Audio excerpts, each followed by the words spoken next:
So I finished reading Jace's Mate by Elizabeth Lennox. I received this as an advanced reader copy to get my honest feedback, honest review. And this is the first paranormal shifter romance by Elizabeth Lennox. She usually does like sheiks and royalty or businessmen and things like that, billionaires, but this was the first shifter. Now, there's still a billionaire. Jace is still a billionaire. He is the alpha of the East Coast werewolf pack. I think it's just East Coast pack. And so he's still a billionaire because he has a shipping company that he also runs. So he is running his company. He's trying to run the pack, and someone is attacking his ships. So they're trying to figure out who that is, and while they are trying to figure that out, he catches the scent of his mate, because werewolves, they scent their mates.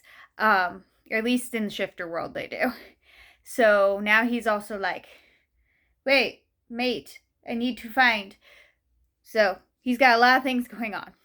Anika, who is his mate, has been very, very secluded her entire life. Her uncle, who's not really her uncle, has taken her since she was a young child. He's taken care of her, but he's also put a lot of rules and enforced a lot of things on her. So like she has to cook for everybody, she has to clean for everybody. Yes, there's not a whole lot of them, but she has to do it.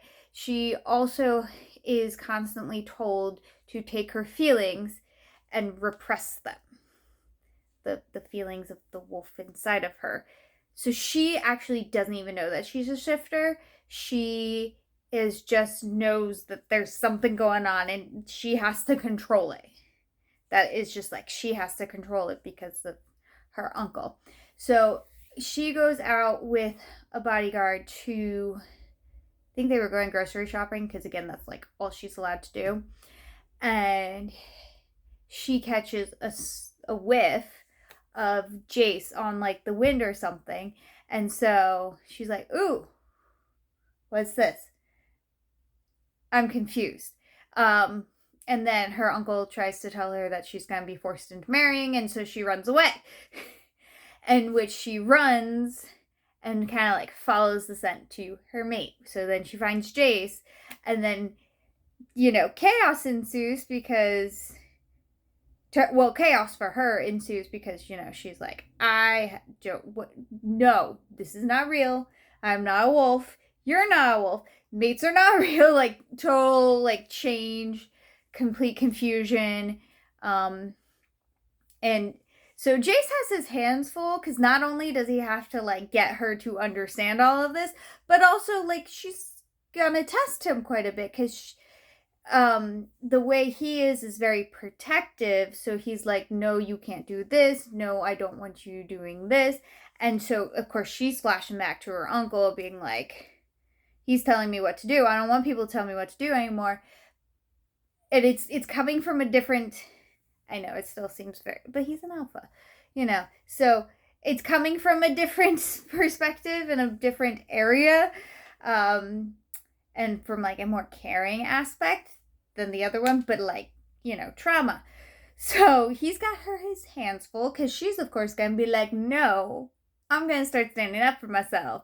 So, and there are some spicy stands, of course, because that is definitely Elizabeth Lennox. So overall, for her first shifter paranormal romance, something that is very much not what she normally does, I enjoyed it immensely. I really did enjoy it, and there were a lot of fun like side characters that I'm kind of hoping that she continues the series with, so I can get like their stories as well. Fingers crossed. Especially considering how it ended. Can't tell you that, or I'd be spoiling it. But yeah, so awesome job. I loved it, and happy reading.